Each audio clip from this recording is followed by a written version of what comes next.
99, and the nays are 323 with 0 present. The amendment is not adopted. There being no further amendment under the rule, the committee rises.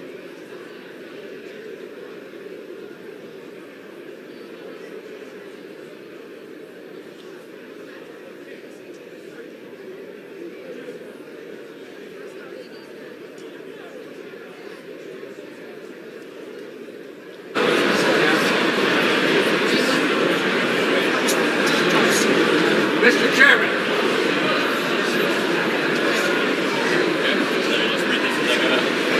Mr. Speaker of the Committee of the Whole, the House will see the opinion is under consideration H.R. 7023 and pursuant to House 7085 or with the House amendment by that resolution back to the House with the subject to amendments adopted in the committee. Very well.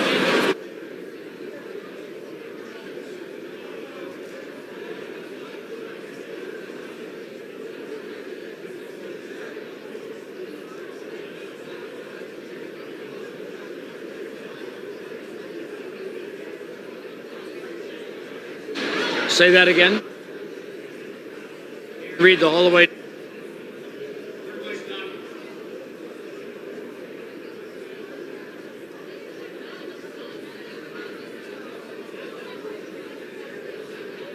The chair of the Committee of the Whole House on the State of the Union reports that the committee has had under consideration the bill H.R. 7023 and pursuant to House Resolution 1085 reports the bill as amended by that resolution back to the House with sundry further amendments adopted in the Committee of the Whole. Under the rule, the previous question is ordered. Is a separate vote demanded on any further amendment reported from the Committee of the Whole? If not, the chair will put them in gross. The question is on the adoption of the amendments. Those in favor say aye. Those opposed, please say no. The ayes have it. The amendments are adopted. The question is on engrossment and the third reading of the bill. Those in favor, please say aye. Those opposed, please say no. The ayes have it. Third reading. A bill to amend Section 404 of the Federal Water Pollution Control Act to codify certain regulatory provisions relating to nationwide permits for dredged or fill material and for other purposes.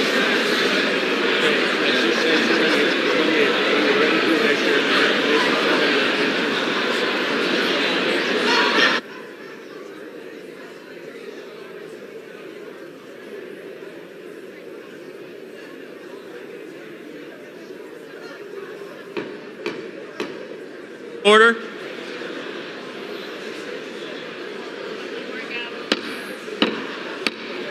The House will be in order. For what purposes does the gentlewoman from Michigan seek recognition? Mr. Speaker, I have a motion to recommit at the desk. The clerk will report the motion.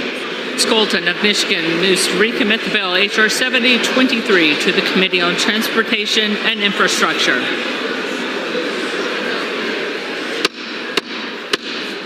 The House will be in order. The question is on the motion to recommit. Those in favor, please say aye. Those opposed, say no. In the opinion of the chair, the noes have it. Mr. Speaker, the yeas and nays. Yeas and nays have been requested. This will be a 5-minute vote. Nailed it. Those favoring a vote by yeas and nays will rise. A sufficient number having risen, the yeas and nays are ordered. Members will record their votes by electronic device. There will be a 5-minute vote. It's a requirement.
amendment.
Have all members voted? Does any member wish to change their vote?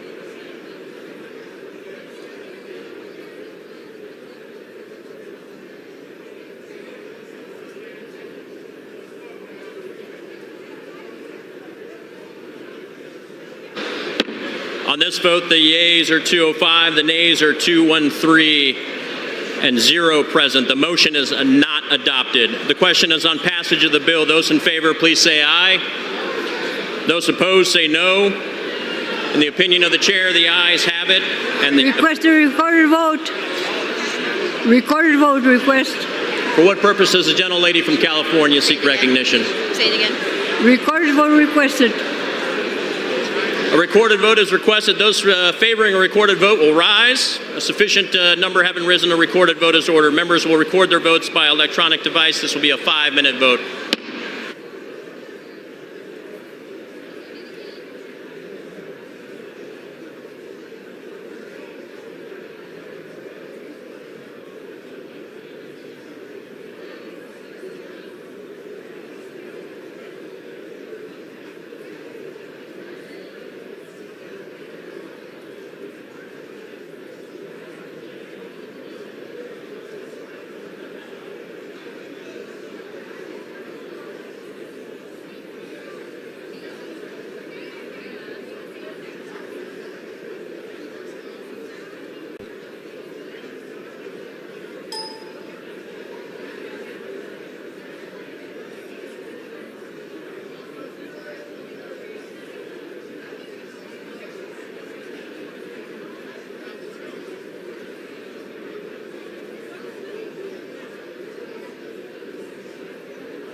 all members voted, does any member wish to change a vote?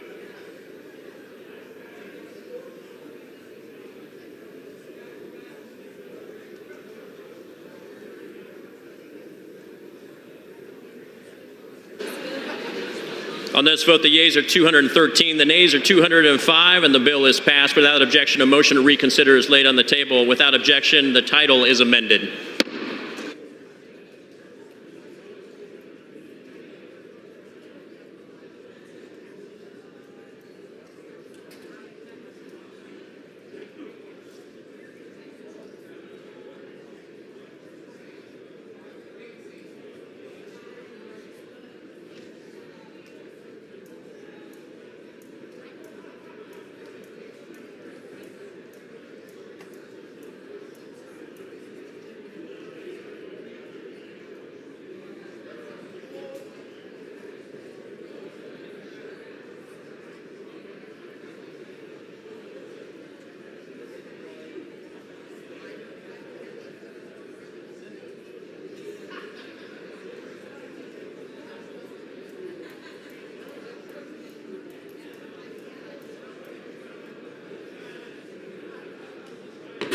House will be in order.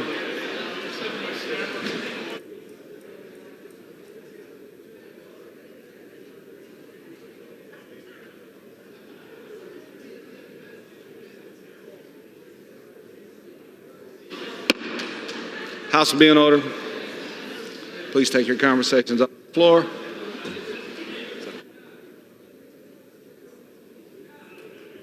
For what purpose does the gentleman from New York seek recognition? Mr. Speaker, I hereby remove myself as a co-sponsor of H.R. 1068. HRS 1068. Request is granted.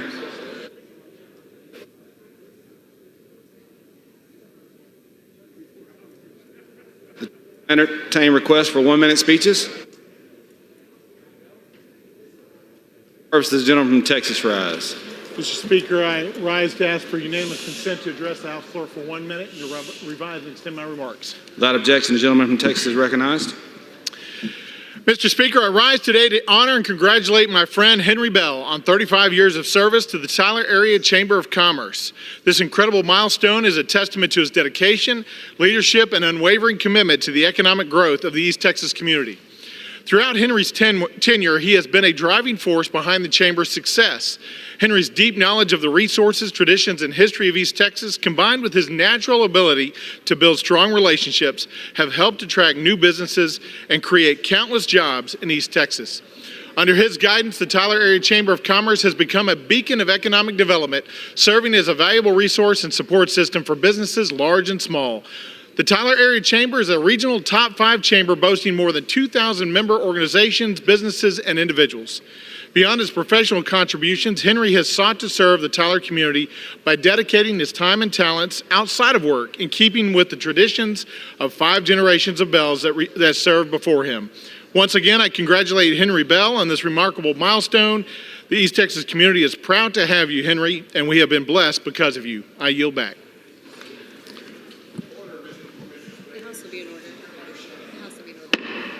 House be in order. For what purpose does the gentleman from New Jersey rise? Without objection, the gentleman is recognized for 1 minute. Hey, buddy, they told me dressed like this, I need to stay on that side.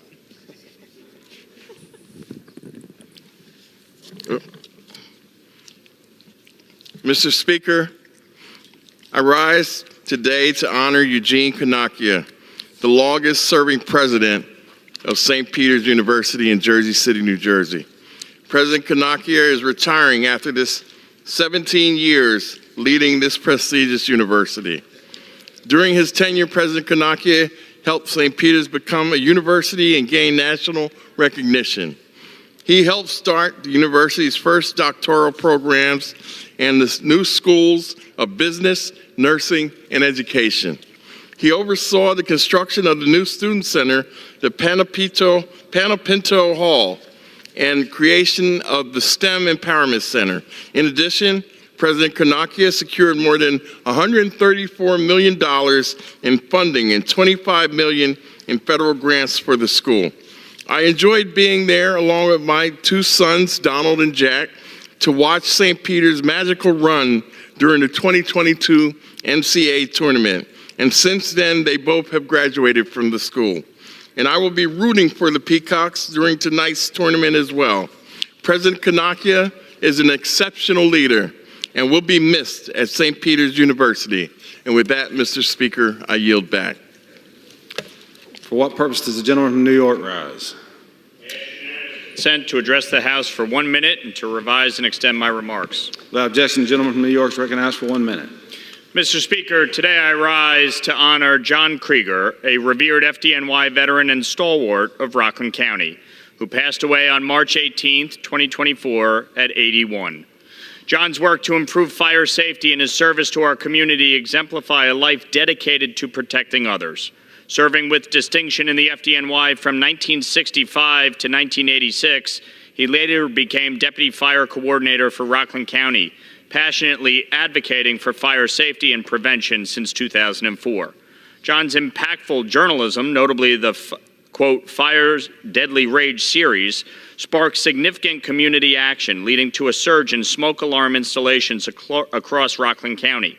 His dedication extended into education as a fire instructor, and his leadership with the Rockland County Illegal Housing Task Force tirelessly working to enforce fire safety and building codes.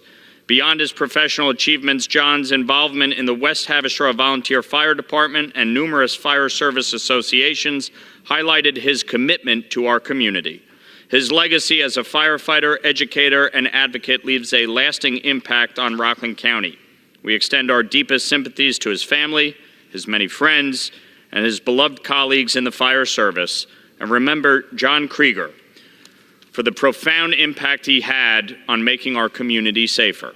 His legacy of dedication and service will continue to inspire future generations. Thank you, Mr. Speaker. I yield back. For what purpose does the gentleman from North Carolina rise? Mr. Speaker, to ask for unanimous consent to address the House for 1 minute to revise it. Without objection, the gentleman from North Carolina is recognized for 1 minute. Mr. Speaker, I rise to recognize a hometown university and HBCU making a gigantic impact in northeastern North Carolina, Elizabeth City State University. We're getting it done because of distinguished faculty such as Thorpe Endowed Professor and Dean, Dr. Kuldeep Ravet. Dr. Ravet received the Governor James E. Holshouser Jr. Award for Excellence in Public Service. He's making a profound impact through his dedication and education through community engagement as well. Dr. Ravat has excelled in academia and has also significantly contributed to public service, particularly through initiatives like the NASA Aerospace Academy and the Mobile STEM Lab, which have enriched the lives of thousands in our underserved and rural region. His commitment extends well beyond the classroom. He works to ensure that students in the surrounding region can envision a brighter future. We celebrate his well-deserved award, and I say, Viking pride. Mr. Speaker, I yield back. Gentleman yields. For what purpose does the gentleman from Georgia rise? Ask unanimous consent to address the House for 1 minute to revise and extend my remarks. Without objection, the gentleman from Georgia is recognized for 1 minute. Mr. Speaker, I rise today to recognize Bobby Christine for being promoted to the rank of Major General in the U.S. Army National Guard. His career began as a student at the University of Georgia in Sanford Law. He also attended Georgia Military College, where he was positioned as a second lieutenant in the Corps of Engineers. During the 1990s, Major General Christine continued to serve in military affairs as a lawyer for the field. His responsibilities range from guiding commanders on rules of engagement to prosecuting and defending military personnel at trial. For his skills in leadership, Major General Christine has also served as a senior lawyer in the Georgia National Guard, Brigadier General for a JAG in the National Guard, and the U.S. Attorney for Georgia's Southern and Northern Districts. Now he has made history as the first reserve component officer in the Army's Judge Advocate General's Corps to achieve the status of Major General. His hard work is recognized by his family, friends, others, and myself, and I look forward to witnessing his future accomplishments. Thank you, Mr. Speaker, and I yield back. For what purpose does the gentlelady from Texas rise? Mr. Speaker, I rise to ask for unanimous consent to address the House for 1 minute to revise and extend my remarks. Without objection, the gentlelady from Texas is recognized for 1 minute. Yes, ma'am. Mr. Speaker, this Saturday, the Affordable Care Act is turning 14 years old. Despite relentless challenges and efforts by MAGA Republicans to repeal it over 50 times in the last 14 years, the Affordable Care Act remains in effect and continues to provide millions of individuals and families with access to affordable health care. A record of more than 21 million Americans are enrolled in quality health care under the Affordable Care Act in 2023, including more than 3.5 million Texans. Today, more Americans have health insurance than under any other president in history. Thank you, Mr. President. Democrats have made sure that more Americans than ever before are getting covered under the Affordable Care Act. We will continue to put people over politics to lower health care costs and ensure that every American can get the care that they need. Thank you and happy birthday, ACA Obamacare. For what purpose does the gentleman from Tennessee seek recognition? Mr. Speaker, I seek unanimous consent to address the House for 1 minute to revise and extend my remarks. Without objection, the gentleman from Tennessee is recognized for 1 minute. Mr. Speaker, I rise to honor First Sergeant Wayne Edelin, who served in both the Korean and Vietnam Wars. In 1952, he was deployed to Korea, where he spent 8 months in combat and earned the Combat Infantryman's Badge. After that, he was sent back to the United States for a while, then reenlisted and served in Japan for a year. Then he was deployed to Korea again for a year. He then spent 3.5 years in Germany before coming back to the United States, where he served as senior instructor of ROTC at the University of California, Santa Barbara. After that, he served as a drill instructor for new recruits at Fort Polk Army Base in Louisiana. In 1968, he deployed to Vietnam, where he participated in combat operations, earned his second Combat Infantryman's Badge. He also earned the Bronze Star with Valor for heroism in ground combat. Wayne left Vietnam in June of '69 and returned to Fort Polk as a drill instructor. He retired from the Army in 1971 with the rank of First Sergeant. He eventually made the wise decision to move to Tennessee and has lived in Blount County since 2010. We are so glad to have him in our community. I'm glad that he is a constituent of mine. Sergeant Edelin served and sacrificed for our country for many years, Mr. Speaker, and I'm pleased to honor him as Tennessee's 2nd District Veteran of the Month. Thank you, Mr. Speaker. I yield back the remainder of my time. For what purpose does the gentleman from North Carolina seek recognition? Without objection, the gentleman from North Carolina is recognized for 1 minute. Thank you, Mr. Speaker. Thank you, Mr. Speaker. At its core, the American dream is about owning a home. For far too many Americans, this has turned into a pipe dream. Right now, there are 343,000 households in North Carolina who spend over half of their monthly income on rent, leaving too little for other expenses like healthcare, transportation, and nutritious food. That's why I'm proud to have worked on a common sense action plan that outlines some of the work that we've done already and what we need to do to address the affordable housing crisis we're facing across the country. This plan addresses our housing supply, reforms to land use policies, improves housing financing, and much more. As Vice Chair of the New Dems Affordable Housing Task Force, I'll continue to put forward common sense ideas and solutions to build more affordable housing, increase affordable housing access, and tackle this crisis. Thank you, and I yield back the balance of my time. For what purpose does the gentleman from Ohio seek recognition? Speaker, I ask unanimous consent to address the House for 1 minute to revise and extend my remarks. Without objection, the gentleman from Ohio is recognized for 1 minute. Thank you. I rise today to recognize Secretary Marcia Fudge for her outstanding career and significant achievements as she prepares to retire from the President's Cabinet as Secretary of Housing and Urban Development. Secretary Fudge's steadfast career in public service, beginning as mayor of Warrensville Heights, Ohio, is an example for all of us who work to serve our communities and our nation. Before becoming HUD Secretary, Ms. Fudge served as part of the Ohio Congressional Delegation in the House for 12 years, serving on the House Agricultural Committee.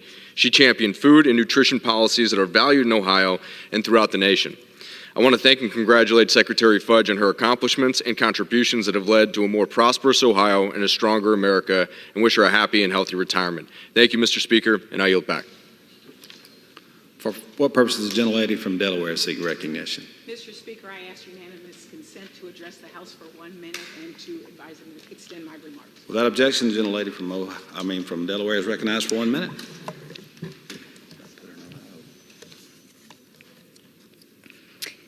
Mr. Speaker, March is National Blood Clot Awareness Month.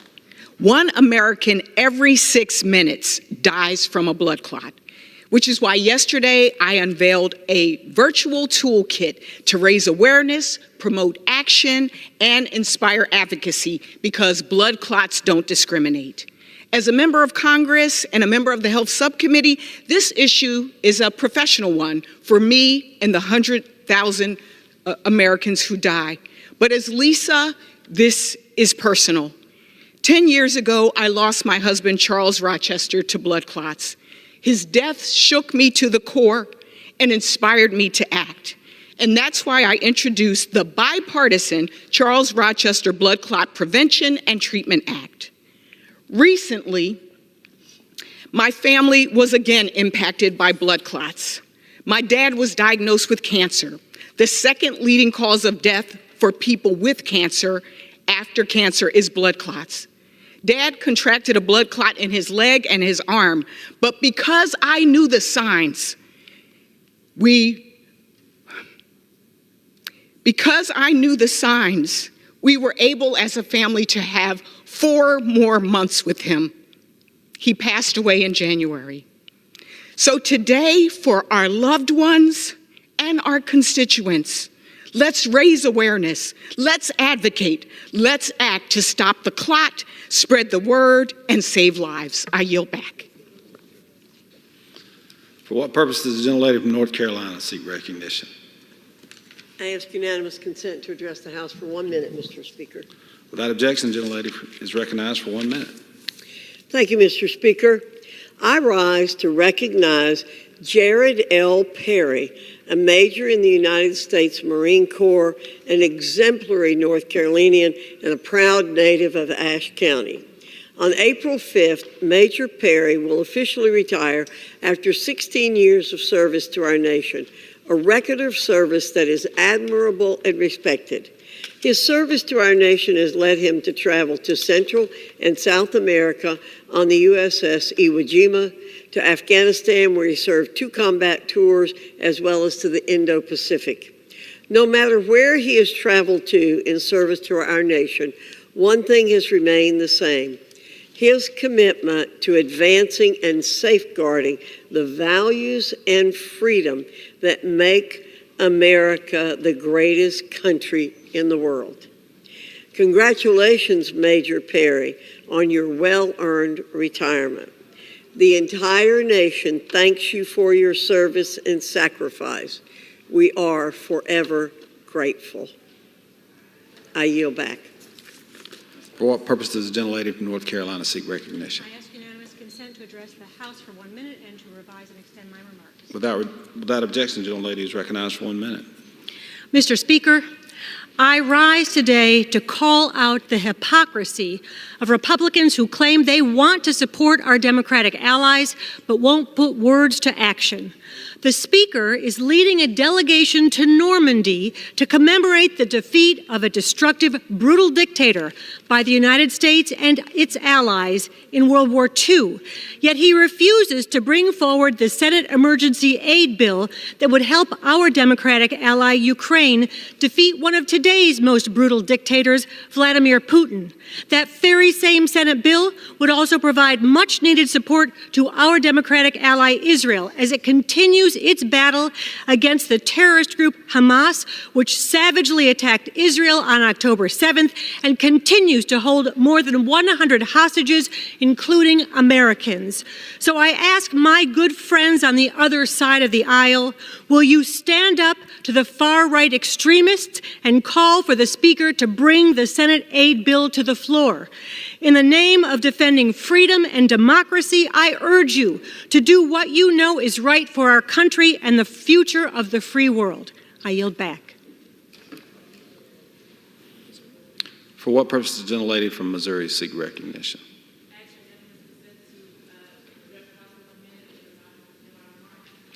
The gentlelady is recognized for 1 minute. Mr. Speaker, St. Louis and I rise to express our grave disappointment that neither the extension nor the expansion of the Radiation Exposure Compensation Act is included in this spending bill. Decades ago, our government dumped radioactive waste in communities all across the country, including in my district. To this day, many of my constituents are sick and dying because of their exposure. World War II is still killing people in my district. We were wronged by the federal government, and rather than taking responsibility to make it right, Congress couldn't spare a dime on this bipartisan issue, this bipartisan effort to compensate the victims. Why is it that we always have money for endless war, but never enough to repair the harm war has caused? It's past time that this body gets its priorities straight. Take full responsibility, clean up this waste, compensate those who have been harmed. You have 78 days. Thank you, and I yield back. For what purpose does the gentleman from New York seek recognition? Mr. Speaker, I ask unanimous consent to address the House for 1 minute and to revise and extend my remarks. Without objection, the gentleman is recognized for 1 minute. Thank you, Mr. Speaker. I rise today with a heavy heart to mourn the tragic loss of 2 soldiers of the National Guard who called our capital region in New York home. On March 8, 2024, Chief Warrant Officers 2, Casey Frankowski of Rensselaer and John Gracia of Rotterdam, tragically perished in a helicopter accident in Texas. They deeply embodied a commitment of service to others. Chief Warrant Officer Frankowski was on the cusp of achieving a bachelor's degree in emergency management and was connected to many community organizations, including serving as a volunteer firefighter and a member of the Environmental Conservation Corps.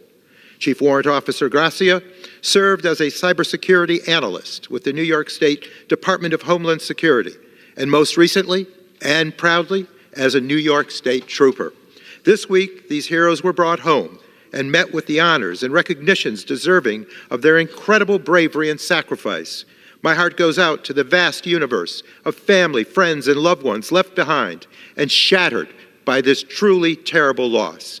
They have left us too soon, but will forever be remembered and treasured by all who loved them.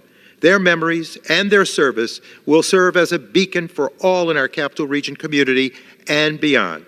With that, I thank you, Mr. Speaker, and I yield back. Thank you. For what purpose does the gentleman from Rhode Island seek recognition? You have consent to address the House and revise and extend my remarks. Without objection, the gentleman is recognized for 1 minute. Mr. Speaker, I rise today to honor Terrence J. Boylan, who passed away last month at the age of 85. Terry lived a life dedicated to public service and leaving the world in a better place than he found it. A veteran of the U.S. Navy, Terry was commissioned out of Newport, Rhode Island, and served as a weapons officer aboard the USS Cromwell and USS DeLong after graduating from St. John's University. He proudly served our country in uniform and remembered the Navy fondly as one of the best times of his life. He even married his wife, Virginia E. Mahoney from Cranston, Rhode Island, at the Newport Naval Station Chapel. They settled in Barrington, Rhode Island, where Terry served as principal of the Henry Barnard Lab School in Providence, and later moved to Marblehead, Massachusetts, where he served as an elementary school principal for nearly 3 decades. During his years working in education, Terry left an indelible mark on the next generation. The Boylans retired to Cape Cod, and after the passing of his wife in 2015, Terry returned to Rhode Island to be closer to his children and grandchildren. I joined Terry's family, Terrence Jr., Jennifer, Terrence III, and Tanner, and his loved ones in celebrating his extraordinary life. And I yield back.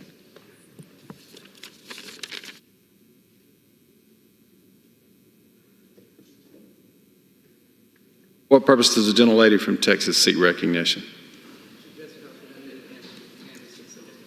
Without objection, the gentlelady is recognized for 1 minute.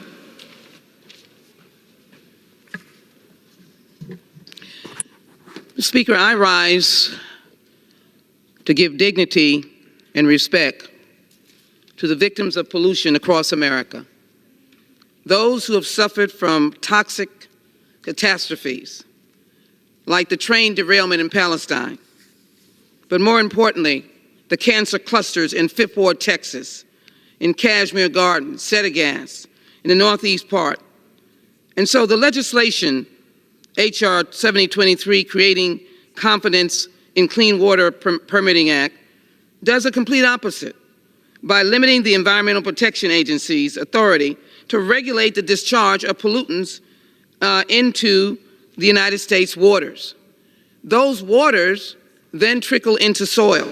That's what happened in Kashmir Gardens in Fifth Ward, where soil or water or pollution trickled into the soil and created in our neighborhoods cancer clusters, where this area has the highest number of cancer cluster and cancer victims in the state and maybe the nation.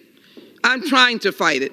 I put in an amendment that will require the enactment of the administrator submitting a report to Congress. I will not stop until we end the cancer clusters and we stop the polluters that are over the people of this nation. I will continue the fight. With that, I yield back. The chair lays before the House a message.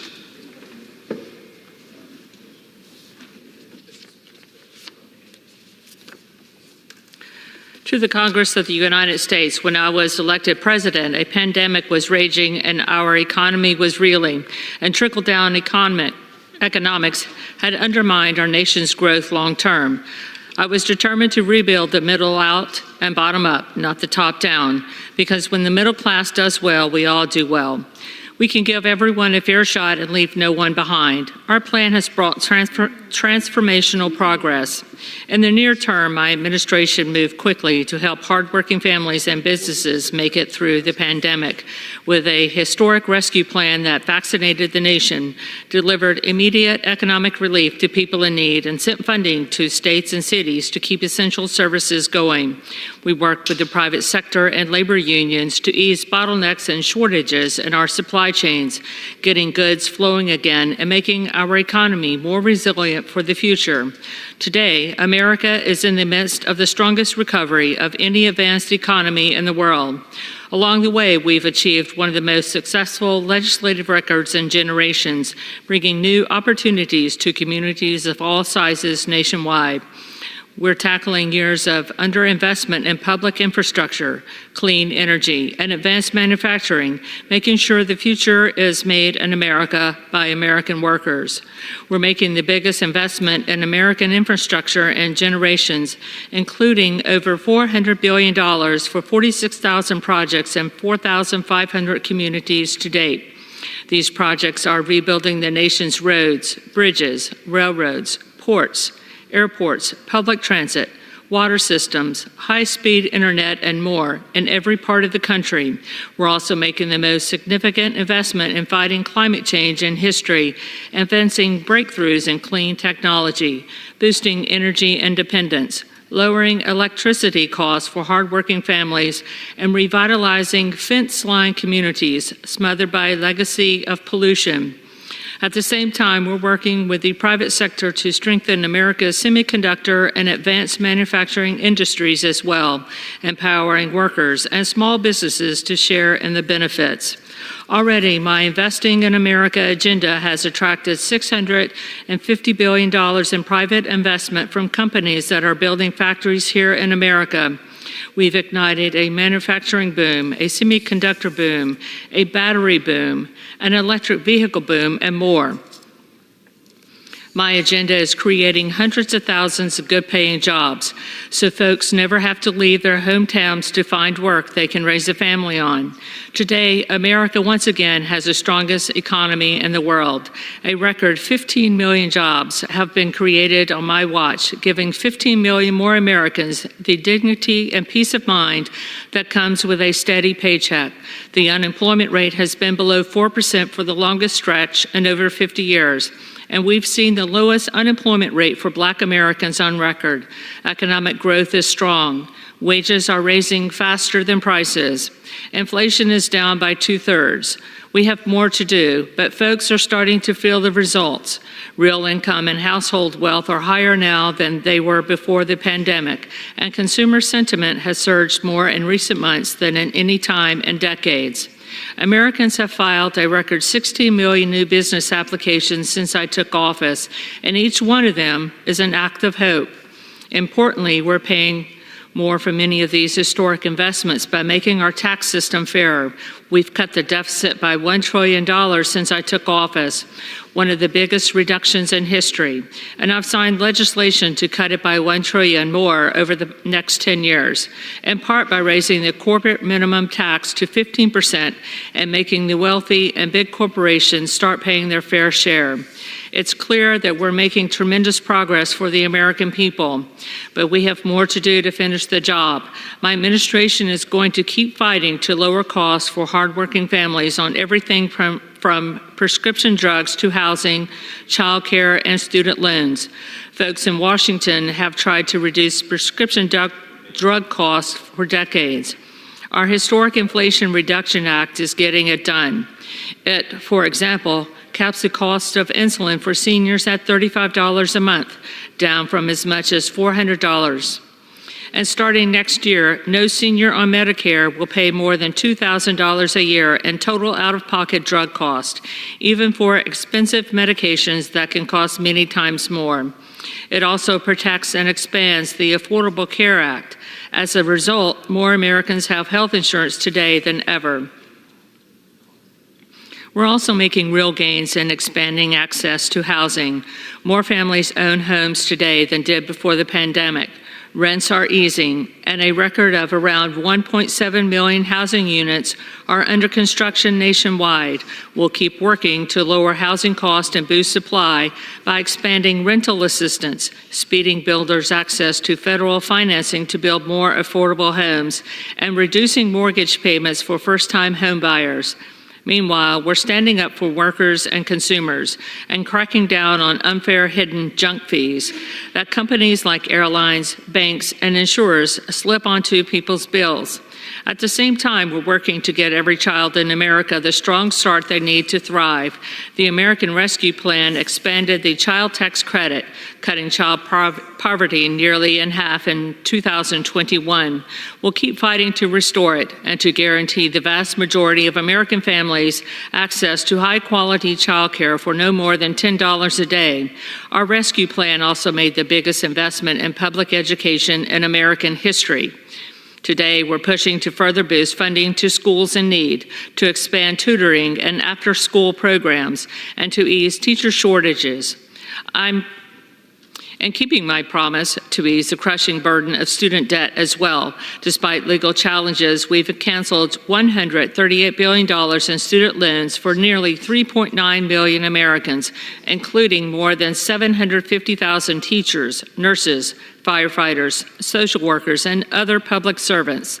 Such widespread debt cancellation is freeing people to finally consider buying a home, having a child, or starting a small business they always dreamed of. And all of our agenda is making the promise of America real for many millions more Americans than ever before. The story of America is one of progress and resilience, of always moving forward and never giving up. It is a story unique among nations. We are the only country that has emerged from every crisis stronger than we went in. That is what's happening across America today. There is still work to do, but I've never been more optimistic about our future. We are the United States of America, and there's nothing beyond our capacity when we do it together. Signed, Joseph R. Biden, Jr., The White House, March 21st, 2024. referred to Joint Economic Committee and ordered printed. The chair lays before the House a communication. The Honorable the Speaker, House of Representatives, sir. Pursuant to Section 4B of House Resolution 917, I write to inform you and the House of Representatives that today the Committee on the Judiciary commenced litigation against Department of Justice employees Mark Daly and Jack Morgan to enforce duly authorized, issued, and served congressional subpoenas. The committee initiated a civil action committee on the Judiciary, U.S. House of Representatives v. Daly, number 124, CV 00815, filed in the U.S. District Court of the District of Columbia on March 21, 2024. Signed sincerely, Jim Jordan, Chairman. Under the Speaker's announced policy of January 9, 2023, the gentleman from Texas, Mr. Roy, is recognized for 60 minutes as a designee of the Majority Leader. I thank the Speaker. I come here to the floor recognizing the state of affairs that we find ourselves in, given the extent to which the President of the United States and his radical progressive Democrat allies on the other side of the aisle here and in the Senate are continuing an assault on the well-being of the American people with open borders, with inflationary spending, with radical environmental agenda policies that are regulating the economy to death, driving up the cost of goods sold, and overall diminishing America in the world. There's no other way to view it than intentional. That kind of an assault on the well-being of the American people deserves to be met with the kind of resistance that the American people who sent us here to represent them expect. The American people who sent at least Republicans here to be in the majority to stand athwart the radical policies of the Biden administration, supported by our radical progressive Democrats here in this House and in the Senate. They sent us here to stand athwart those policies. Therefore, it is our duty, it is incumbent upon us to actually do so. Last year, when given the majority, a number of us set out to change the way the House of Representatives works, or should I say, was not working. We set out to make sure that bills can be read, that you have 72 hours to review a bill. We set out to ensure that you would have adequate and varied representation on the various committees. We set out to ensure that there would be a process by which we could move appropriations bills out of committee onto the floor, from the floor to the Senate, so that we could pass individual bills. Try to restore what we might call regular order. We set out to do that last year. We passed 7 appropriations bills out of the House, 3 more from the committees down to the floor. 2 others were ready to go. We passed H.R. 2, the strongest border security bill that has ever been moved off of the House floor. We passed Limit, Save, Grow, which would elevate the debt responsibly while making policy changes to try to drive down the amount of debt that we're racking up on a daily and weekly basis. Those are the things we're able to accomplish as Republicans when we were honoring the commitments that we made to our constituents and we were not hiding. Unfortunately, today, Republicans are hiding. They are hiding behind the fear of so-called shutdown and hiding behind the so-called razor-thin majority to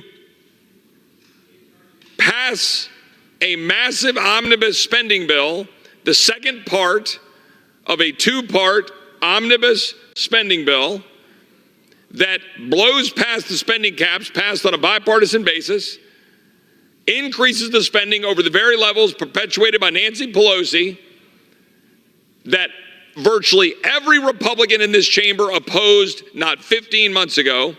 They are about to pass legislation that will blow past those caps and spend more money.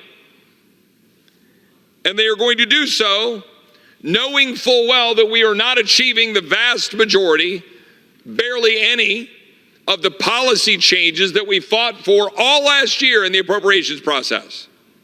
That's the actual truth. We are going to abandon the efforts that we set out to change this chamber last year, and we are doing it violently. We got a bill this morning that is over 1,000 pages long, $1.2 trillion, and we're expected to pour over it in one day, in 24 hours. We are still uncovering ridiculous uses of taxpayer funds. The American people are about to learn what some of those are. But not only are we abandoning what we accomplished last year to try to take the House back, make the House work again, but we're abandoning the people of this country, the hardworking American people right now today who are looking at their Congress and saying, what are you doing? The ones who sent us here, who are seeing their country being taken away from them right before their very eyes and seeing their way of life being eviscerated. This isn't about holding on to power. We are not sent here to accumulate power. We are not sent here to run for re-election. We are sent here to do something. We are sent here to fight for the people who sent us here. And what we're doing right now is looking at a country that we love, a country that is being destroyed, throwing up our hands as Republicans and saying that apparently it's just not worth the fight because we might have a poll that looks bad because of shutdown. That's what we're telling the American people. Instead of using the power of the purse to force change, as was stated by James Madison in Federalist Paper 58, the House of Representatives can not only refuse, but they alone can propose the supplies requisite for the support of government. They, in a word, hold the purse, that powerful instrument, all the overgrown prerogatives of the other branches of government. This power over the purse may in fact be regarded as the most complete and effectual weapon with which any constitution can arm the immediate representatives of the people for obtaining a redress of every grievance and for carrying into effect every just and salutary measure. Those were the words of James Madison, the father of the United States Constitution, when he was arguing for the adoption of the Constitution. He was saying that this body, the one that I'm standing in right now, the House of Representatives, through the power of the purse, is the only body in the world that can restrain the power of the executive branch, the President of the United States. We, this body, in concert with the Senate, of course, hold the power to check an out-of-control president. Is the President of the United States and the people who work for him in this administration out of control? Yes. How do we know this? Because the President of the United States goes to the microphone and says he's going to ignore the United States Supreme Court when the Supreme Court says you cannot do what you're doing against the law with respect to student loan bailouts. The President of the United States is ignoring his duty and his oath of the Constitution to defend the border of the United States using policies meant for very narrow exceptions for asylum and parole to blow open the border and endanger the American people. That is tyrannical activity, an abuse of power, endangering the people that we represent. That's what is happening. That's what the president is doing. A president who has abused his power at the FBI and in the intelligence agencies. That's what's happening. And what is the response from Republicans? Crickets, a yawn, a whimper, because they're afraid that someone might cry shutdown. They're afraid that they might lose their precious, that election certificate that I think apparently is what gives some people in this body their worth. But an election certificate is only as good as the people that we are here to represent. And they sent us here to do something, to change the place. Today, in Texas, more than 100 illegal aliens charged past the Texas National Guard. The state I represent is on fire and trying to pick up the pieces as the federal government refuses to do its job, and we saw it unfold today in real time. And what are my Republican colleagues going to do? Give the President and the Department of Homeland Security and the impeached Homeland Security Secretary more money. Someone explain that to me. Someone explain to me how any Republican can over the next 6 months go out and campaign against Joe Biden's open borders when they're writing the check. And they're going to do it tomorrow, right here on the floor of this body. They're going to write him the check and say, here you go, Mr. President. Thank you, sir. May I have another? Yes, I inserted Animal House. This bill does not include one single policy necessary to secure the border. And I'm tired of hearing Republicans go to the microphone, whether they're in leadership or rank and file, and say otherwise, because it's not true. I've heard Republican leadership go down and talk about ice beds. Oh, don't worry, Chip, we increased the ice beds. Are you telling the American people that the ICE memos that this administration have in full force basically make it impossible for ICE to do their job?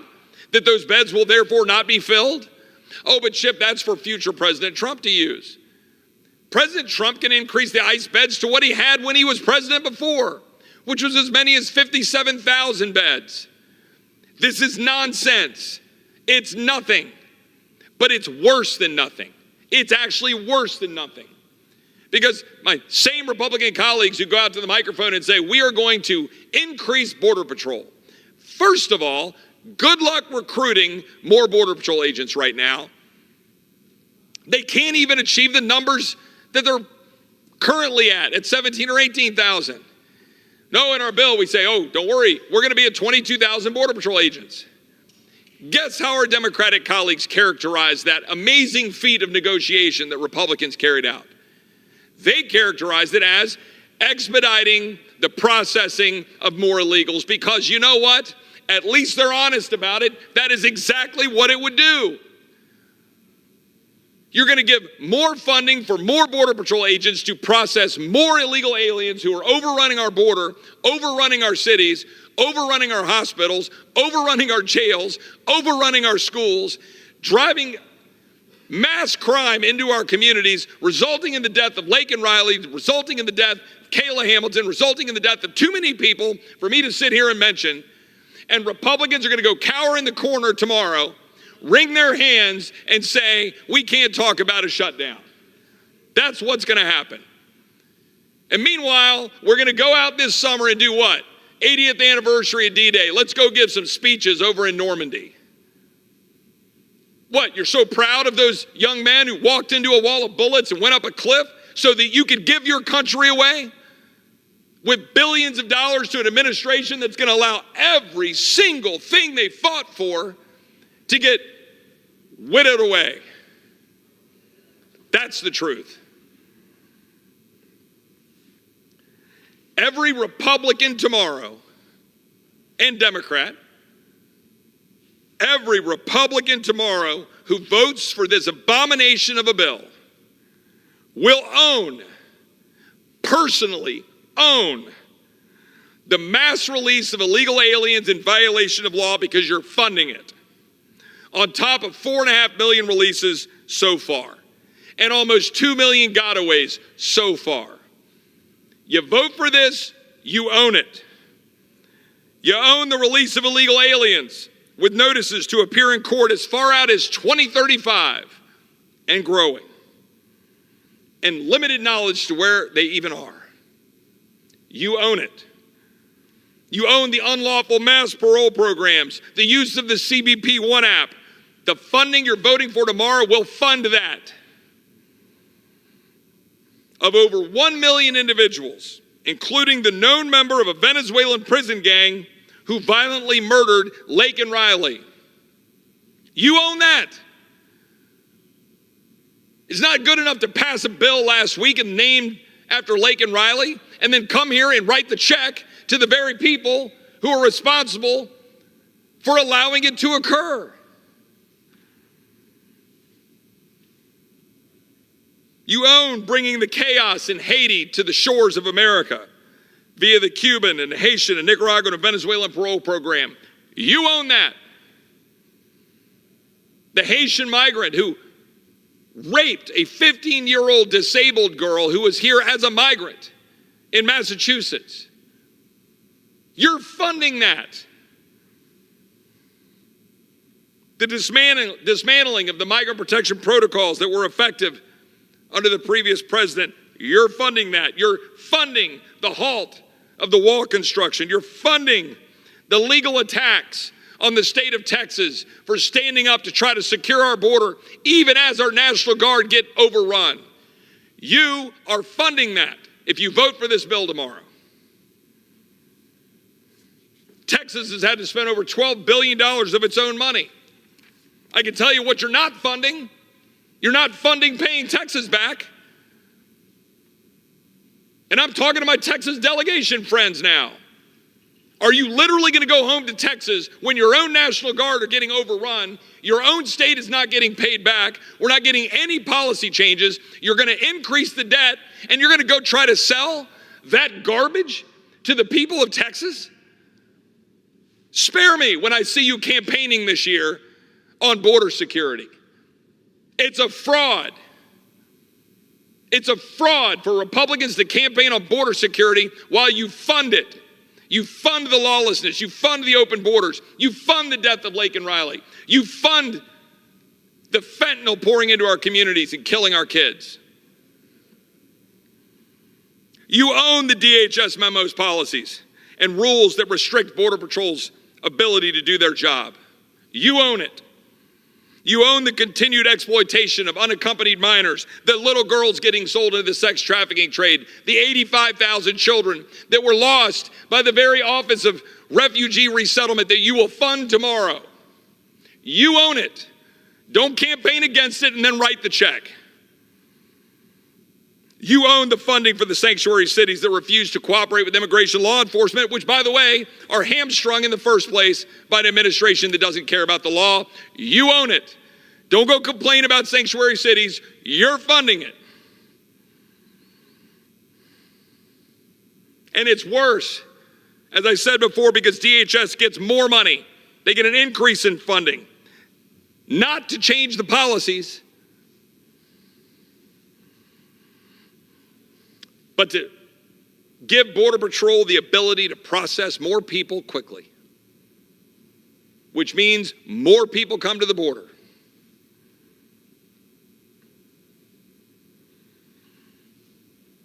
The Defense Department is also attached to this total capitulation on our border.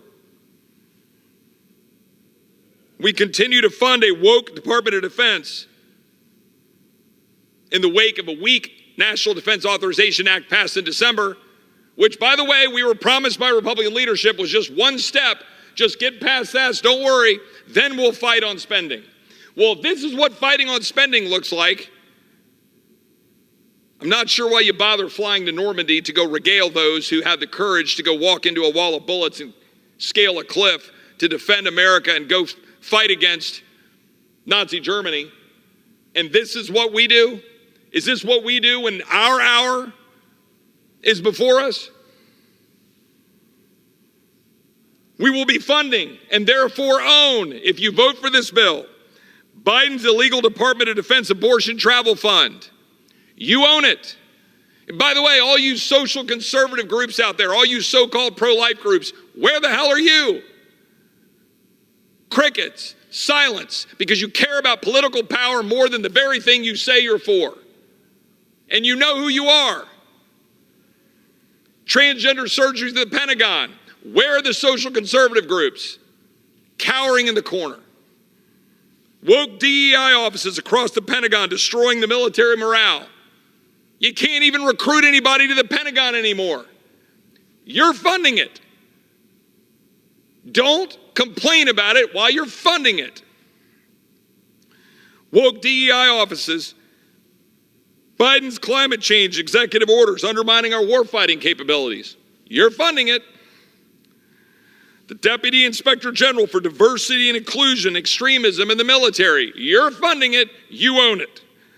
The Department of Defense's ability to classify Americans' communication as misinformation. You're funding it. You own it. State and foreign operations are part of this bill. We're going to export the radical progressive Democrats' woke agenda abroad, and you're going to pay for it. While we rack up $1 trillion of debt every 100 days, you're going to take that borrowing, undermine your own dollar, drive up your own inflation, funding the bureaucrats who are carrying out this agenda. Congratulations, America. That's what your House of Representatives is doing, and that is precisely what you will have Republicans campaigning against after they funded it, after they own it. I will give credit where it is due. Republican leadership, led by the Speaker, negotiated to defund UNRWA. Well, it's about dang time. Some of us were calling for that 3 years ago when we introduced legislation to do it. We had 8 Republicans who voted against defunding UNRWA in September in the appropriations package. But guess what? October 7th was one of the most horrific attacks on one of our friends in the history. And we realized what many of us already knew, UNRWA was right there involved. UNRWA was funding it. The United Nations World Refugee, they were funding it. So congratulations. We defunded an entity that is funding terrorists against our friends Israel. Good. Let's put one over here in the win column, this green checkbox. Congratulations, Republicans, you did it. You did something that you can actually go sell. But, sorry to say, you're still funding the World Health Organization, which wants to take away American sovereignty, that worked to force COVID, tyranny on the American people, force it down the throats of the American people, and in the process of negotiating a new pandemic treaty that would massively expand its reach, you funded it. Congratulations, you own it. You own the World Health Organization. You own the dystopian United Nations Population Fund, targeted at basically exterminating people. Congratulations, you own it. And again, to all you social conservative groups out there, thanks. The Gender Equity and Equality Action Fund and LGBTQ envoys, border security for Jordan and Pakistan. You're funding border security for Jordan and Pakistan, but you're not doing anything to secure the border of the United States. You own it. The Climate Czar office, formerly occupied by John Kerry, flitting around the planet in his private planes, you paid for it. You own it. You're funding it. $3.8 billion for the migration and refugee assistance programs while our southern border is not secure. Think about that. Again, to my Republican colleagues who vote for this bill, you're going to, I know you are, people go follow you around, you're going to campaign against all of these things.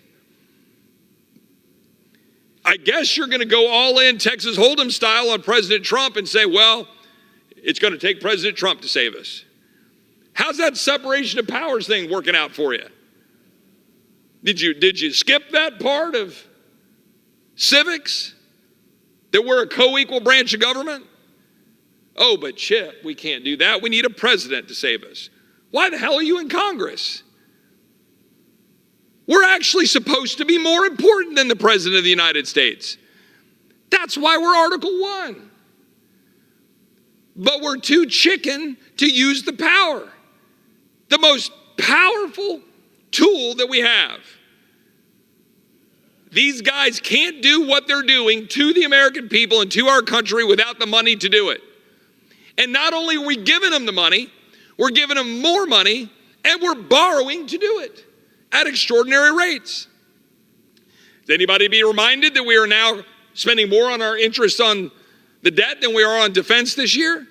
But all of the hawks in here who are totally happy selling out our country vote by vote so they can go home and say they brought home a troop pay raise, great. But you're now spending more on interest than you are on the Pentagon. And in 2 years, you're cracking $1 trillion in interest.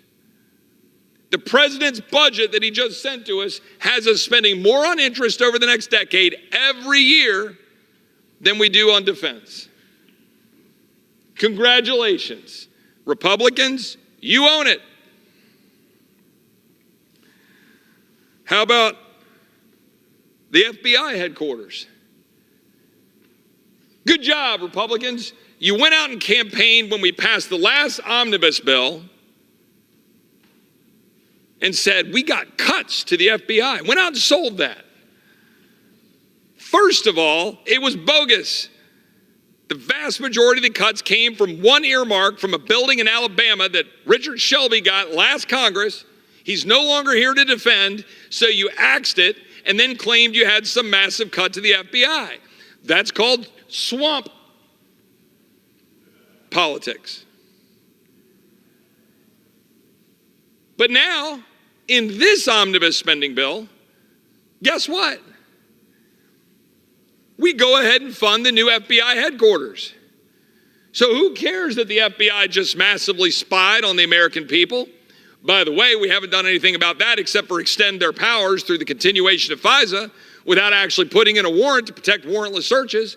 Oh, we haven't done that yet. Put that over there as another thing Republicans own, continued spying on Americans without warrants to protect them. Good job. What, are you going to go check that campaign box this year? We're going to go make sure that FISA is no longer abused by the FBI. We're going to protect you. But we're not going to do it when we have the power to do it. $200 million to the FBI for its new headquarters. We don't prohibit the Treasury from establishing a central bank digital currency, which we did in the House bill. Now, somebody tell me, how can you not negotiate to stop the formation of a central bank digital currency? One of the most pernicious assaults on freedom that you could possibly have. We couldn't even stand up as Republicans to demand that stop. We passed it here in the House. The Senate didn't want it, apparently, or the Biden administration didn't want it. So in our grand negotiation, we didn't even do that. Do you know what a central bank digital currency can do? It can totally shut your life down based on whatever they choose to prioritize. Using too much gas because you didn't get an electric vehicle? Nope, sorry, we're shutting you down. Buy too much ammo this month? Nope, shutting you down. The Chi-Coms do this on a regular basis. We're trying to get in front of that, thinking that maybe the basic foundational principles in the Constitution matter. But nope, we couldn't even negotiate that. So congratulations, Republicans. You own the continued ability of the executive branch to work up the formation and creation of a central bank digital currency. Congratulations, you own it. No prohibition on the funds to invest in so-called ESG in the federal thrift savings plan, which we had gotten adopted, got punted. No prohibition on funds for federal employee health insurance plans to cover the cost of transgender affirming care. Guess what, Republicans? You own it. You're paying for it. Go home to your colleague, your constituents, and explain to them how excited you are to take their tax dollars and then add to that a bunch of borrowing to fund transgender affirming care. Good job. You own that. No prohibition on implementing Biden's climate change EOs. No government-wide prohibition on vaccine mandates. A few partial ones. We always want to be fair. There was a note in the bill that moderately defunded the COVID vaccine mask mandates. There was some modest defunding of the Wuhan lab in the DOD bill, but in the vast majority of it over at HHS, all were the stuff in there that was carried out right there, it's still there. Congratulations. We shut down the biggest economy in the history of the world. We racked up $8 trillion of debt. We put our kids behind, now to the tune of trillions of dollars of economic harm, all because we allowed the Wuhan lab to be abused, which we funded. And guess what? We're still funding it. Republicans own it. Don't go out and campaign against the China virus or the Wuhan virus or the Wuhan lab. You own it. You're funding it right now, today. You're doing it. House Republicans have aggressive cuts to HHS last year, but now we're going to give a $1 billion increase. We're still funding the student loan Ponzi scheme. You go out and you go criticize President Biden and the student loan program, ignoring the Supreme Court. You're funding it. Gender-affirming surgeries and drugs, you're funding it. Research for the aborted fetal tissue, you're funding it. HHS and DOL DEI offices, you're funding it. President Biden's radical anti-worker agenda, you're funding it. You're funding the Wuhan lab. Again, I'd like to give a shout out to the social conservative groups out there for being so invested in life and DEI and all the issues involving, say, aborted fetal tissue, that you're doing nothing about this bill because you like power. Earmarks. We banned earmarks at one point. The previous omnibus spending bill had something like 6,000 or something earmarks. I don't even know. I can't, it's hard to keep count. This one, and it had a bunch more because it was transportation. Everybody loves to get their little bridges and their roads and stuff, but they're always like bike paths and all sorts of crazy stuff, named after crazy people, using your money. I'm not sure where that is in Article 1, Section 8, but whatever. The bill contains 1,400 earmarks, this one does, for $2 billion. Now you think, oh, it's just an earmark. Yeah, I'm a member of Congress. I don't want to let a bureaucrat decide this. I get to decide how this is spent. I get to bring home something to my district that is so critically important to the well-being of my constituents, because that's what they all say. That's what they say when they bring back earmarks. Chip, we know how to do this better than the bureaucrats. Why would you stand in the way of these all-knowing congressmen to make the right decisions for their constituents rather than turning over that power to the bureaucrats? Okay, let's see how that's working out for you, America. $156,000 for the Hartford Gay and Lesbian Health Collective, an organization self-described as champions of, I don't know how many letters I got to put here together, LGBTQIA plus equity, and provides training on LGBTQ plus cultural competency and accessing health care for LGBTQ plus youth. Well, that's a good use of money. $1.1 million for an EV innovation hub. While EVs pile up on all the car dealerships around the country, while we fund the Chinese to make sure that they're enriched while we kill natural gas and kill energy in this country and make it harder for Americans to work. But I digress. We did a really cool bill today on energy, so everything's good. $2 million, Oregon clinic that provides hormone therapy to kids. $850,000 for LGBTQ senior housing in Massachusetts. Yes, gay senior housing. Good job, Republicans. That's what you're funding. $400,000 for Briar Patch Youth Services in Wisconsin. One of their programs is called Teens Like Us, LGBTQIA2S, whatever that is, with a gender-affirming clothing program for ages 13 to 18. You're funding it. You own it. $400,000 to the Garden State Equality Education Fund in New Jersey. Helps minors transition genders, promote biological boys playing girls' sports and using the same restrooms. Congratulations, Republicans. You own it. $5 million for Mary's Center for Maternal and Child Care in Maryland does transgender procedures. Quote, Mary's Center can serve as your home base during the transition process. Congratulations, Republicans. And again, special shout out to all you great social conservative groups out there just whistling Dixie while this is happening. $1 million for the Inner City Muslim Network, which calls for the destruction of Israel. So guess what? We're going to go send an invitation for Bibi Netanyahu to come address a joint session right here in this body, and I'm sure we'll get up and everybody will wear a little Israel pin and we'll go, yay, Israel, we love Israel. And, you know, then let's go give $1 million to the Inner City Muslim Network, which calls for the destruction of Israel. Good job, Republicans. You own it. $1.6 million for Cape Cod electric buses. Cape Cod electric buses. $350,000 for theater programs. $567,000 for an inclusive playground. What is an inclusive playground? We're 34, man, when I was a kid, an inclusive playground was a bunch of bars that basically were about 150 degrees in the summer heat that you scalded yourself on while you're hanging up over a bunch of asphalt and taking your life into your own hands. It was equal stupid, but fun. This, I don't even know what an inclusive playground is. But there he is, $567,000 of money printed right out of thin air. Here you go. $650,000 for the Dartmouth, Hitchcock, Nashua, New Hampshire, also provides late terms abortion. Shout out again to the social conservative groups, completely MIA. $740,000 for increasing diversity in state hiring for the state of Maryland. Maryland can't figure out how to fund their own diversity programs without getting a federal grant out of printed money.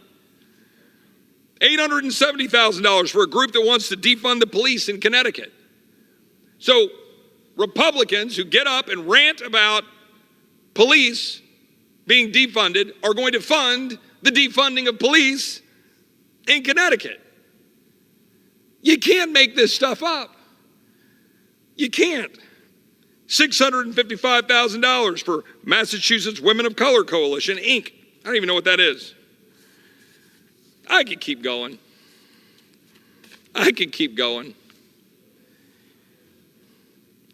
The American people did not send us to Washington to continue down the road of destruction for the greatest country in the history of the world, for which so many men and women have died to defend and protect it.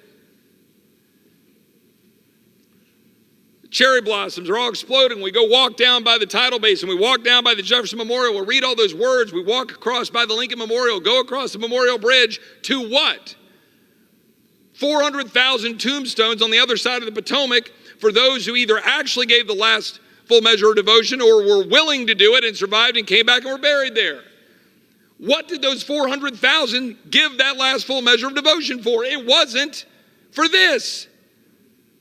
And yet Republicans campaign on it all the time and then fund it. I don't know how to go back to the people that I represent in Texas and tell them that while the National Guard had 100 illegal aliens bum rush them in El Paso, while we've got young women like Laken Riley getting killed by somebody released on mass parole, while a 2-year-old right outside of the nation's capital gets killed by someone let out on mass parole by this administration, ignoring the laws, endangering our people, undermining our sovereignty. I want to know for the life of me how a single Republican can look with a straight face at the people that they represent and say that funding that is consistent with their oath to the Constitution, consistent with their duty to the people they represent, consistent with the fiscal responsibility they campaign on, consistent with the border security that they campaign on. I want to know how they do that. If any Republican votes for this omnibus spending bill tomorrow, he or she owns it. Owns every one of those funding priorities. Owns the open borders. Owns the woke Pentagon. Owns the recruiting chaos at the Pentagon. Owns the World Health Organization continuing to be funded to undermine our sovereignty. This omnibus bill is the anti-American sovereignty omnibus bill, and Republicans should not vote for it. We didn't come here for more of the same while our kids have to inherit $34.5 trillion of debt and another $1 trillion of debt every 100 days. There will not be a country left to stand next to Israel. There will not be a country left to help Ukraine. There will not be a country left for our kids to inherit if you're borrowing, mortgaging their future, all to pay for open borders, undermining our sovereignty, world organizations designed to undermine our sovereignty, all purposeful, while my colleagues sit back and go, gosh, I hope President Trump wins, and I hope President Trump comes in, and that he'll save us. And as one individual was arguing with me here on the floor today, when I said, why are we doing this? Well, we can't have a shutdown. We would lose. Well, boy, that's courageous. But okay. What if I accept your premise? What if I accept your premise that we can't do this because we have a thin majority in the House and we don't have the Senate, we have a radical regime in the White House? Let me accept your premise. I've been around the block here in town a couple of times. What happens next January? Say Republicans run the trifecta and Republicans win the White House. President Trump's coming back in. We have the Senate with, say, 52 or 3 seats, and we have a 10-seat majority or 15-seat majority here in the House. Then what? Someone tell me, then what? Because I've been there before. We were there in 2017, and we didn't repeal Obamacare, and we didn't pass health care reform. We were there in 2018, and we didn't pass border security. Good lad 1, good lad 2. We couldn't figure out what we were doing. We didn't do it. And what I said to this individual on the floor today was, I said, you know what the excuse will be? We don't have 60 in the Senate. And that individual said, well, we got to have a conversation about that. Because that individual knows full well that the same excuse is being levied right now to foist this monstrosity, this abomination on the American people, will be the same excuse in January. We can't shut down the government. You need 60 votes in the Senate, Chip. Don't you understand? Yeah, I do understand. So do the American people. And they're tired of it. They're tired of having their country traded away day by day, second by second, while our National Guard gets stormed at the border at El Paso and we don't do anything about it. But we walk around wearing little pins, feeling good about ourselves as members of Congress who refuse to stand up and defend the very Constitution that gave us the power to do something about it. Instead of deferring to the president, we are supposed to use the Article 1 power of under the Constitution to stop funding an executive branch that is at war with its own people. We came here to change it. Last year we started to. We were working together to change this place, to vote bills off the floor, to have single subject bills, and to have 72 hours, a mere 72 hours to read a bill. And in just over a year, we've tossed all of that out the window and we're back to business as usual. Jam a bill through in 24 hours, it's over 1,000 pages, that's $1.2 trillion, littered with all manners of sin and earmarks and spending and programs that are undermining the well-being of the American people. We're still figuring out what's in it. So tomorrow, Republicans have a choice. You can choose to fund an executive branch at odds and at war with the American people that you represent, or you can choose to say no. If you refuse to say no, if you go along to get along, you own it. You own every penny. You own every program. You own every American who gets harmed by open borders. So don't dare come looking for sympathy as you're trying to campaign all year, trying to win votes, when your constituents come up to you and say, well, why in the hell did you fund it? Because you did. With that, Mr. Speaker, I'm prepared to yield some time to a colleague of mine so that he can, I think, regale a basketball team or talk about some good stuff back home, which is always a good thing to do. And so whenever the gentleman is ready, I will yield up to 10 minutes to the gentleman from New York. Well, I want to thank my good friend, Chip Roy from Texas, for yielding some time. Mr. Speaker, I rise today in recognition of some incredible high school athletes from across the 4th Congressional District back on Long Island in New York. I would like to congratulate both the Elmont Memorial High School boys basketball team for winning the New York State Championship in their class, as well as the Baldwin High School boys team for being crowned Nassau County champions. The girls' teams across the district had a remarkable season as well, with the East Meadow High School winning its first Nassau County championship in its history earlier this month.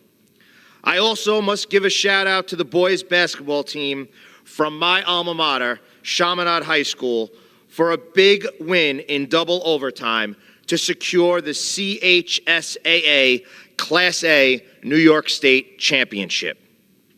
I am incredibly proud of these student athletes who represented our community with pride and made memories that will last a lifetime. I wish these Nassau County neighbors nothing but success in their future academic and athletic endeavors, and we will continue to advocate to make sure that girls play girls basketball and that boys play in boys basketball. Mr. Speaker, I yield back my time and again thank my friend from Texas for the opportunity. Well, I thank the gentleman from New York. I appreciate what he came to the floor to address. We all have these great stories back home in our districts, and it's worth regaling those things. And I'm glad he got the ability to do that. I want to give a special shout out today. Today is my daughter's 13th birthday, and I just want to say happy birthday to my little girl who's out in California, of all places, for this Texan, out in San Diego with her mama having a little fun for her 13th birthday. So happy birthday to my wonderful daughter, Virginia. And with that, I will yield back the balance of my time. The gentleman from Texas yields back under the Speaker's announced policy of January 9, 2023. The gentleman from California, Mr. Cardenas, is recognized for 60 minutes as the designee of the Minority Leader.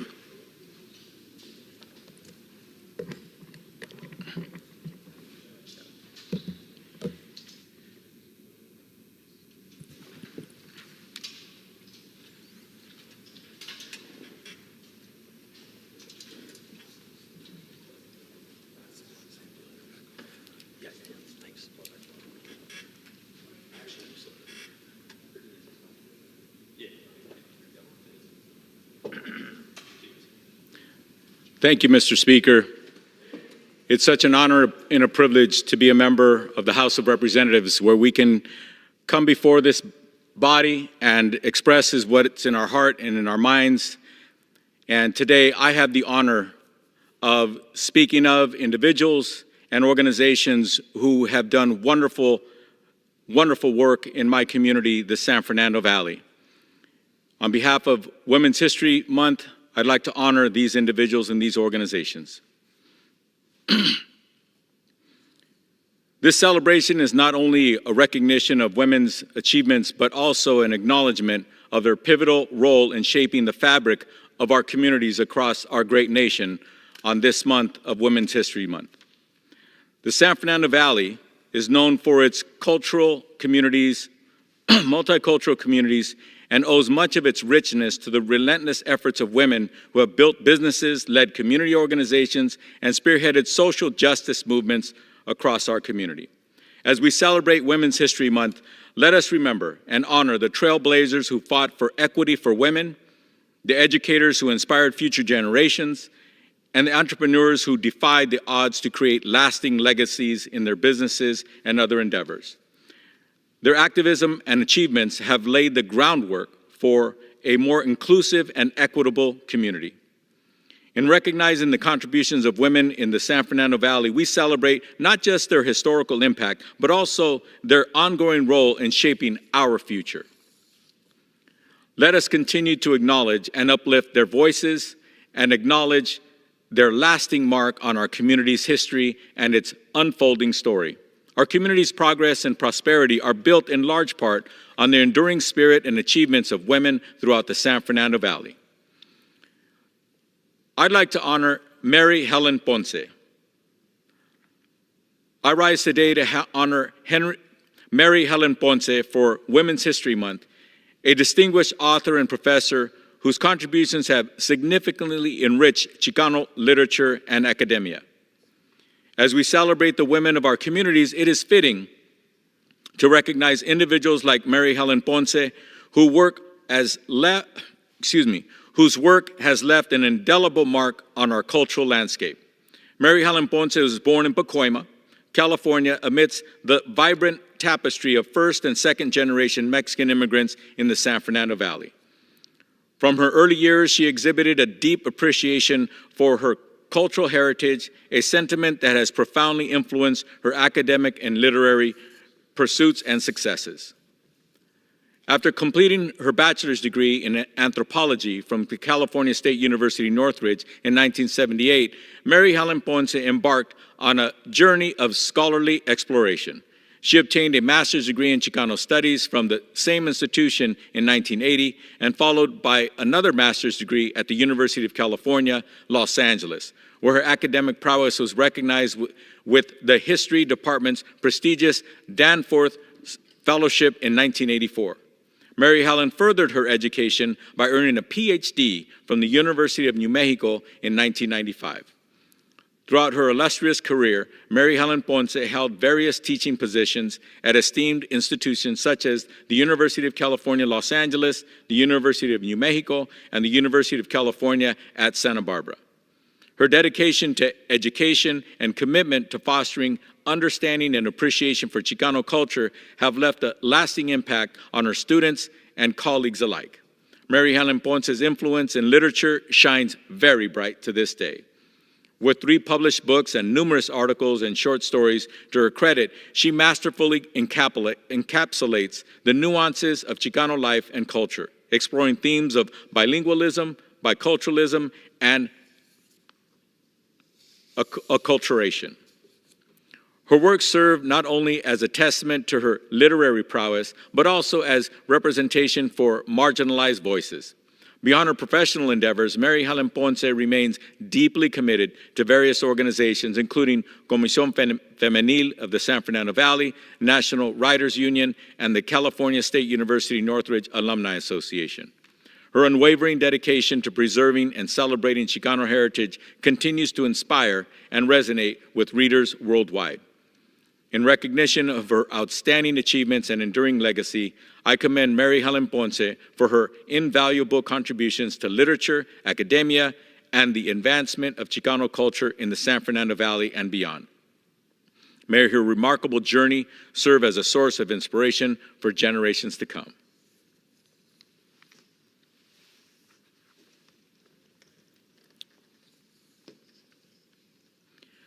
I rise today to pay tribute to Deputy Chief Ruby Flores, an exceptional leader whose illustrious career within the Los Angeles Police Department, otherwise known as LAPD, exemplifies dedication, service, and trailblazing leadership.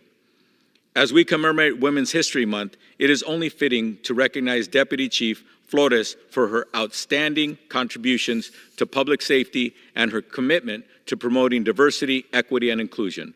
Born and raised in Southern California as a proud first-generation Mexican-American, Deputy Chief Ruby Flores embodies the spirit of resilience and determination. Her journey with the LAPD began in 1994, and over the past 2 decades, she has ascended through the ranks with remarkable perseverance and excellence. Throughout her distinguished career, Deputy Chief Flores has held many leadership positions within LAPD, demonstrating her commitment to community engagement, professional development, and innovative problem-solving approaches. Her groundbreaking appointment as the first Diversity, Equity, and Inclusion Officer for the department underscores her dedication to fostering a more inclusive and equitable law enforcement environment.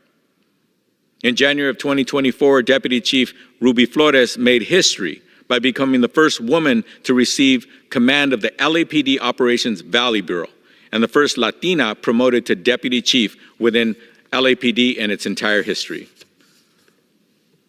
Her visionary leadership and passion for service and commitment to diversity, equity, and inclusion serves as a guiding principles in her mission to protect and serve the people of Los Angeles.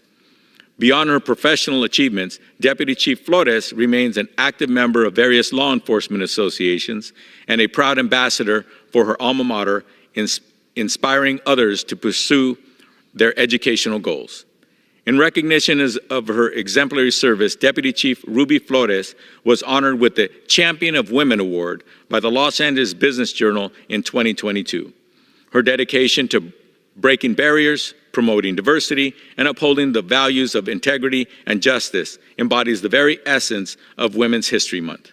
I extend my heartfelt gratitude to Deputy Chief Ruby Flores for her outstanding contributions to public safety and her enduring commitment to making our communities safer and more equitable.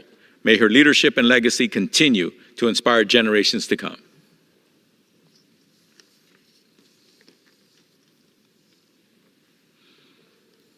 I rise today to pay tribute to an extraordinary individual who has dedicated her life to public service and the betterment of her community beyond her immediate community and the entire San Fernando Valley. Los Angeles City Councilwoman Imelda Padilla is representing the 6th District in the San Fernando Valley on the LA City Council. The 6th Council District is the heart of the San Fernando Valley, encompassing communities such as Arleta, Sun Valley, North Hollywood, Panorama City, North Hills, Van Nuys, and Lake Balboa. This is the same council district I had the honor to represent on the City Council just a few years ago. Her story is one of resilience, dedication, and unwavering commitment to her constituents, embodying the spirit of leadership and community engagement that we celebrate during this special month. Born in 1987 in Van Nuys, California, and raised in a working-class neighborhood of Sun Valley, Councilwoman Padilla's life has been a testament to the power of perseverance and the impact of community involvement. As a first-generation Mexican-American, she witnessed firsthand the challenges and opportunities that come with striving for a better life here in America. Her mother worked as a factory worker, and her father was a gardener, and she was inspired by her parents' spirit of service and the example they set for her family, and Imelda chose a path to advocacy and public service at a very, very young age. As a child, she was diagnosed with rickets calcium deficiency, and in 2000, Imelda had surgery to address this issue at the Shriners Hospital in Los Angeles. Imelda attended Roscoe Elementary, Byrd Middle School, and John H. Francis Polytechnic High School. As a student, she was involved with the cheerleading team and joined the Los Angeles Youth Council. This is when I first met Imelda, as she is one of the first recipients of the Andres and Maria Cardenas Family Foundation Scholarship Program. Councilwoman Padilla earned her bachelor's degree in political science from the University of California, Berkeley, with minors in philosophy and Chicano studies, followed by a master's in public administration from the California State University, Northridge. These academic achievements laid the foundation for her career in community advocacy and local governance. Imelda's brother was incarcerated, and that experience inspired Imelda to come back home to advocate for young people and bring resources to the San Fernando Valley and the community that gave her and her family so much. Imelda has taken on many leadership roles, such as a youth organizer for Pacoima Beautiful, a field deputy for then Council District 6, and a senior organizer for the Raise the Wage. Councilwoman Padilla's political journey reached a significant milestone in 2023 when she was elected to represent the 6th District on the Los Angeles City Council. Her platform focuses on equitable access to resources, enhancing the equity of life for all residents, and promoting social and economic justice, and reflects her lifelong commitment to serving others and advocating for positive change. Beyond her political achievements, Councilwoman Padilla has made notable contributions to her community through various initiatives, including the Adelante Latino Youth Summit, designated to inspire local youth to pursue higher education and diverse career paths. As president of the Valley College Foundation and a former member of the Sun Valley Neighborhood Council, her leadership has facilitated countless opportunities for advancement and prosperity for many Angelinos. In recognizing Councilwoman Imelda Padilla today, we recognize not only her accomplishments, but also the enduring impact of her service on in Los Angeles and its residents.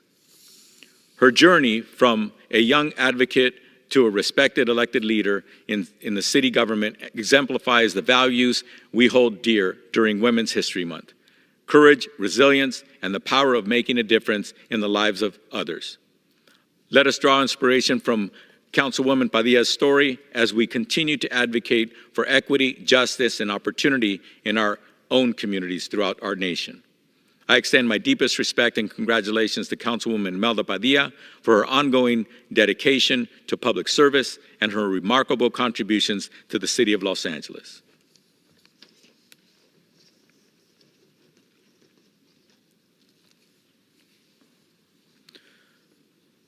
I rise with great respect and admiration for an organization that has been at the forefront of empowering Latina women and their communities, Comisión Femenil of the San Fernando Valley.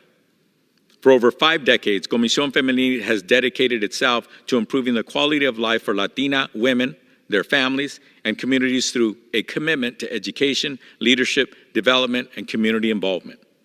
Founded in 1970, Comisión Femenil is an all-volunteer 501c3 not-for-profit organization that has tirelessly worked to provide opportunities for growth and advancement to Latinas in the San Fernando Valley and beyond. Their mission is a beacon of hope and a testament to the power of dedicated community action in creating meaningful change. One of Comisión Femenil's cornerstone initiatives is the Dr. Karin Duran Memorial Youth Scholarship. This scholarship is awarded annually to Latina students in the Northeast San Fernando Valley who are pursuing higher education. It is a critical resource that opens doors for young women who dream of a future of empowerment through their education. Moreover, this year marks the 30th anniversary of Comisión Femenil Adelante Mujer Latina Career Conference, an annual event that has significantly impacted the lives of countless Latina high school students.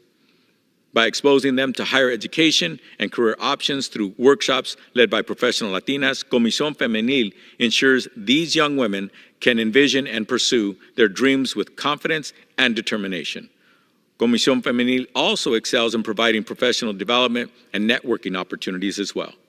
Their monthly presentations on local community issues not only foster professional growth, but also strengthen the bonds within their community and encouraging active participation and advocacy.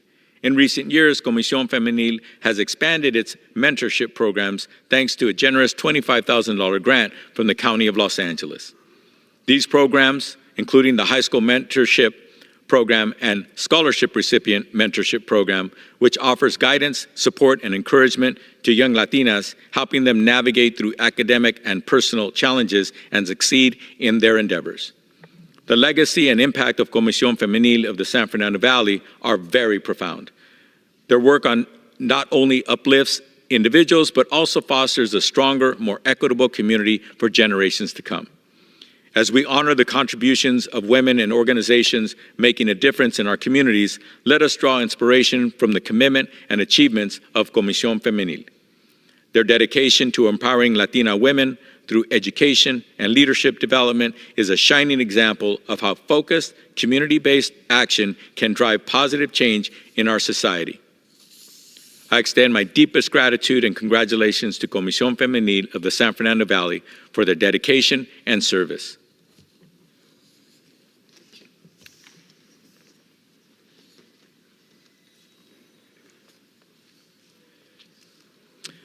I rise to honor Nicole Chase for her outstanding contributions to the Boys and Girls Club of the San Fernando Valley and her tireless dedication to the welfare of youth and families throughout Los Angeles. Nicole's story is one of devotion, leadership, and transformative influence.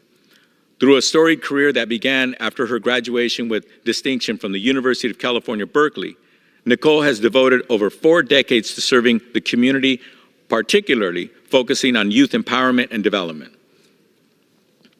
She follows in the footsteps of her father, Leroy Chase, who was the president and CEO of the Boys and Girls Club for over 50 years. Her leadership as the president and CEO of the Boys and Girls Club of the San Fernando Valley has been nothing short of remarkable. Under her guidance, the club has not only expanded its reach, but also deepened its impact, offering comprehensive after-school programs that cover education and career development, health and life skills, arts, sports and wellness, and leadership and character development. Nicole's approach to youth development is holistic and inclusive, ensuring that the programs under her leadership cater to the diverse needs of young people, nurturing their potential and preparing them for successful careers. Her work extends beyond the confines of the Boys and Girls Club. As a certified facilitator for motivating the teen spirit, she plays a critical role in fostering emotional literacy and integrity among teens. Nicole's commitment to community service is evident in her extensive involvement in various city commissions, initiatives, including the Los Angeles Department of Recreation and Parks and the Los Angeles Zoo Commission. These roles underscore her dedication to enhancing the quality of life for all residents and her belief in the power of community engagement and development. Moreover, Nicole's leadership extends into the areas of fundraising, mentorship, and advocacy, making her a beacon of hope and a role model for young people and her peers alike. Her efforts in organizing teen summits, managing major sponsorships, and directing youth-focused programs have empowered thousands of young individuals, helping them to unlock their potential and inspire to greater achievements and heights. Nicole Chase's contributions to the Boys and Girls Club of the San Fernando Valley and the broader Los Angeles community reflect a commitment to making a difference in the lives of young people. Her visionary leadership, coupled with her passion for youth empowerment and community development, has left an indelible mark on countless individuals and organizations. Therefore, it is with great respect and admiration that I commend Nicole Chase for her extraordinary services and dedication. Her work not only enhances the present well-being of our youth, but also lays the foundation for a brighter, more inclusive future for generations to come. Let us all recognize and celebrate Nicole Chase's achievements and contributions. Nicole is a great example for what it means to serve and lead within our communities.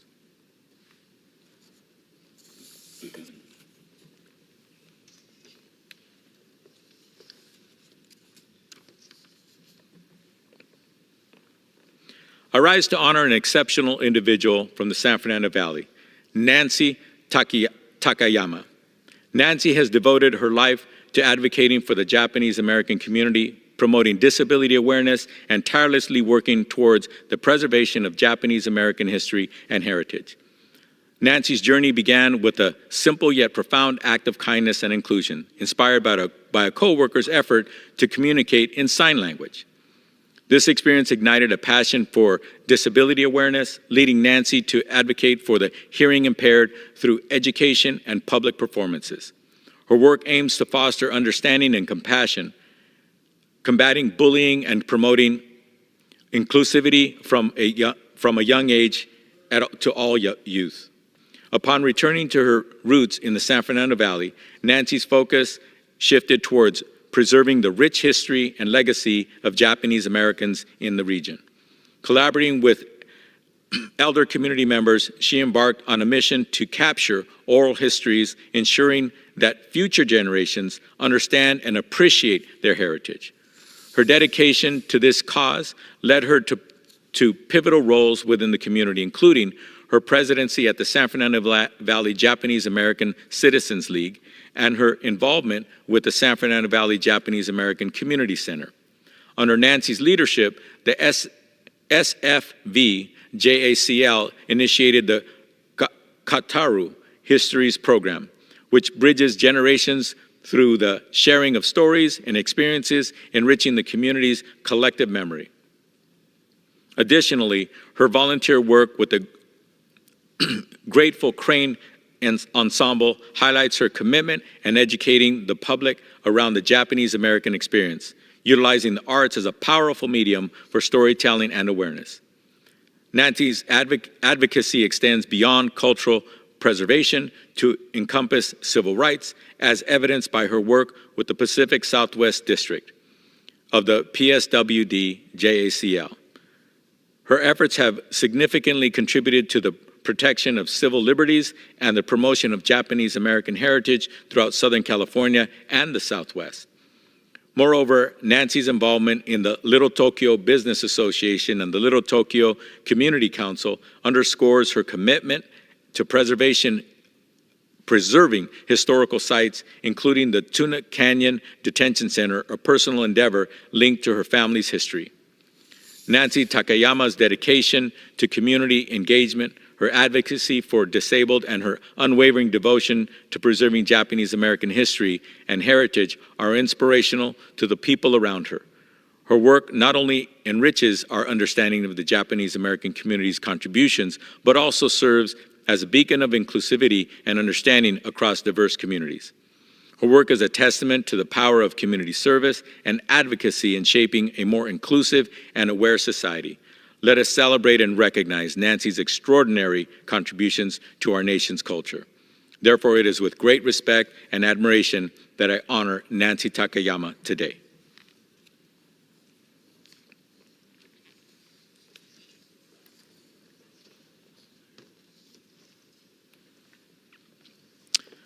I rise to honor and recognize a remarkable individual from Valley Village who has made a big impact on our community, and that is Ginny Hatfield. Ginny's exemplary service and dedication to her community, her tireless advocacy for women's rights, and her commitment to public safety make her a distinguished figure worthy of celebrating. Ginny Hatfield's journey began with the Neighborhood Council of Valley Village, where Ginny played a crucial role in writing the bylaws and obtaining certification with the City of Los Angeles. As a founding board member and vice president for the last 16 years, Ginny's leadership has been instrumental in shaping the community's development and fostering a spirit of inclusivity and cooperation. Beyond her local community, Ginny has been a dedicated member of the American Association of University Women for over 30 years. Her contributions at both the state and local levels, especially in public policy and advocacy for women's rights, underscores her commitment to advancing equality and empowerment. Ginny's leadership in chairing the annual Lobby Day and her role as the president of the San Fernando Valley AAUW branch demonstrates her ability to inspire action and drive meaningful change. Ginny is also involved with the San Fernando Valley chapter of the United Nations Association, showing that her dedication to service extends beyond her local community and to global issues, particularly sustainable development goals. Her efforts to educate the public about the UN's work and to advocate for support of UN programs exemplify her dedication to fostering global citizenship and understanding. Beyond her advocacy work, Ginny has served her community in many other roles, including her service as an elder at Faith Presbyterian Church of Valley Village and her participation in the International Citizens Diplomacy of LA. Her efforts to promote person-to-person connections, her work with immigrants through the San Fernando Valley Interfaith Council, is a testament to her compassion and commitment to service. Ginny Hatfield's career experience, including roles with Congressman Tom Reese, Congressman Tony Bielenson, Assemblymember Wally Knox, and former Assembly Speaker Bob Hertzberg, have equipped her with a deep understanding of public service and governance. Her contributions to our community and our nation reflect a life dedicated to service, advocacy, and leadership. Her impact on the Valley and the state of California and the many lives she has touched through her work and career is immeasurable. Let us recognize and celebrate Ginny Hatfield's outstanding contributions and her unwavering dedication to making a difference in her community and the world at large.